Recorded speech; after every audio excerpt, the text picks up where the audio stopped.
Podcast.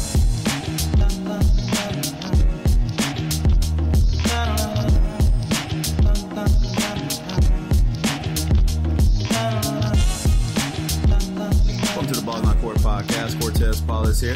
Mr. Kevin Carter over Skype. Mr. Carter, happy Cinco de Mayo, brother. No, sí, señor. Hola, ¿cómo estás? Muy bien. No go get burrito. Stay at restaurant. 14 hours. 14 hours, huh? Well, so you seem like you had I know you're off the air. You say you had a fun Cinco de Mayo today. My family was dumb enough to go, hey, let's go to this Mexican restaurant today. Me going, y'all know what today is, right? Yeah, that's why we want Mexican. I said, okay. We got there at 3:30. We did not leave the restaurant until 5:30. And you gave him a forewarn not to go do anything. Exactly. We were there for so long, and we didn't get nobody to come and wait on our table that it felt like there was a wall built around our table. See, man, I get it. We were a bunch of white folks, and there was a wall built around us on a Mexican holiday. Yeah. Bad joke. Oh, that's cool. I did see a Mexican girl kind of send a message like, if you support the wall, do not go eat margaritas or eat burritos and margaritas today. I said, okay. I said, Mexican girl tweeted that. That's pretty funny. The funny part is it's not even Mexico's Independence Day. Mexico's Independence Day is in September. Like, this is like just a battle that they won or some war that they won. I'm like, man, white people in America be making shit up just so they can go and drink. Knowing that literally we can go drink any day we want to. Well, we don't have to make shit up to put margaritas on sale. Yeah, it was the Mexican Army victory over the French Empire, so that's kind of but we were like, hey, let's celebrate it. So these Mexican restaurants will put margaritas on sale for $2. So, I mean, I know you had your experience, but I remember last year I went to a wedding that had two white folks on Cinco de Mayo. That's just so the dude wouldn't forget it. I was like, yeah, we having a wedding on Cinco de Mayo. I was like, wait a minute, what? I said, neither of you are Hispanic or Mexican. I don't get it. Oh, okay. They did this shit so he would remember it, Cortez. That's why. Yeah. The woman was like, look, the only way he's going to remember is if I put it on some day of significance. And Cinco de Mayo. Let's do it there. Particularly, they drank a lot that day. And they probably got tequila on sale. Yeah. There you go. So, so I said this year, I have friends like, you doing anything for Cinco de Mayo? Like, nope. I'm staying home watching basketball, man. I ain't doing anything, man.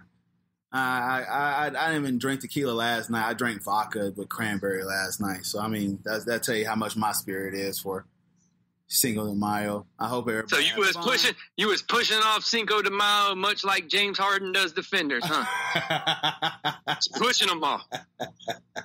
That sounds about right, man. So, but no, pushing them off.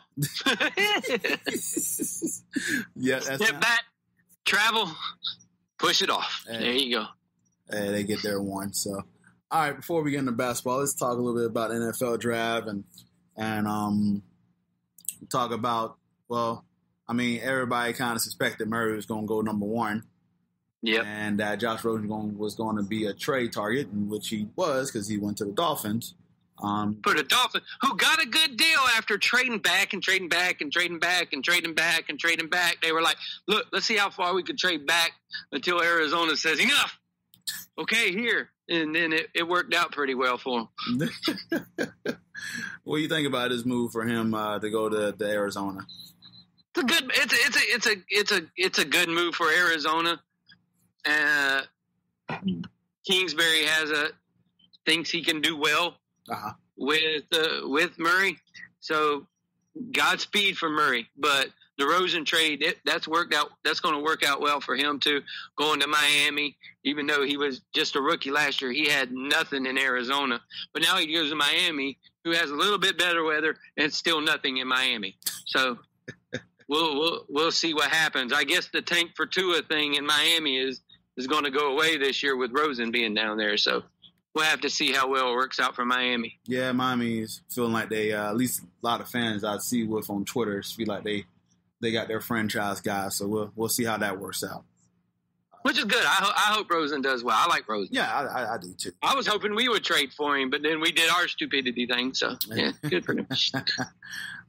So then you got Nick Bosa that went to the 49ers. Quinn Williams. Racist Bosa. Yeah, there's been a lot of spark about this guy. Especially with the 49ers. They had if Donald Trump congratulates you on getting drafted, oops. Sparks will fly. I tell you what, man. Exactly. Even with football, man, politics still find a way into it. So. It always does, man. Always does. Yeah. And with this guy in office, it's going to find his way into everything. So it found his way into the freaking Kentucky Derby. Yeah. He tweeted about the Kentucky Derby. I'm like, good God, man, do your job and stop worrying about a horse race. Unless you put too much money on that damn horse, don't worry about the horse race. Yeah, that's a whole nother story in itself with the horse race, at least the end result. So, what you think about these other picks here? Quentin Williams, the demon type from Alabama. Think that's a good fit with him going to the Jets? Oh yeah. They lost a few defensive tackles. They needed to get another one in there, so he's a good fit for them. The shocking one was dude from Duke Daniel going Jones to the Giants, where every single Giant fan was like, "What the hell?" They weren't happy with that pick. You can tell a lot of Giant fan Twitter is hilarious. When that pick went off, they were like, "Come on, Haskins!" What? Look, you got two quarterbacks now with really white names: Eli Manning, Daniel Jones. There you go. What you make of Daniel Jones? Yeah. What you make? But I'm like, I just laughed. What you make of this guy? Oh, Daniel Jones. He comes from they got a good system in Duke with Cutcliffe as his coach. So he knows systems and stuff like that. But I've seen games where he's thrown for 4 yards a toss against Wake Forest and things like that. But he did play at Duke. He played against some good competition, but I don't know, it's sketchy. But you know how the NFL is. If you're big and you got a semi-decent arm, you're going to get a shot. Yep. And then the Redskins went ahead and drafted Dwayne Haskins, and now he get to play the Giants 2 times a year. Exactly. And he sounded all pissy and stuff. The man looked like Byron. Who did I say? He looked like Byron Leftwich and somebody else had a baby. I was like, God almighty. He looks like an even bigger, fatter Byron Leftwich. But he looked like Byron. I forgot what it was. I have to go back on Twitter and read it. But I know he looked like somebody and somebody had a baby. Do you think he was going to go higher? I know a few Jags fans. I thought he was going to go to the Giants. Mm-hmm. I thought he was going to go to the Giants, to be honest. But when he got past the Giants, I was like, oh, he's about to fall. I was like, he's about to fall pretty good ways unless somebody comes and trades up to get him. All right. Then your Jaguars made a pick at Joshua Allen from Kentucky. He fell to them. Like, he fell into their lap. So you okay with that? I'm like, they're talking about, we're going to draft that tight end. I said, look here, if one of these dudes falls, if an Ed Oliver or if a Josh Allen or if one of them other defensive linemen falls, you have to take him. I don't care what your big need is or anything like that, you take him because you're about to lose a ton off that defensive line come next year. Mm-hmm. So you have to take him and you have to prepare for the future. And when he was there, which I didn't know he was there because I was doing something else at the time. Yeah. I was doing more important things at the time, which we will talk about later in the show. Mm-hmm. But I was doing more important things. So when I got out of the more important things, then I saw who he got. I was happy with it. I was like, oh, cool, he fell.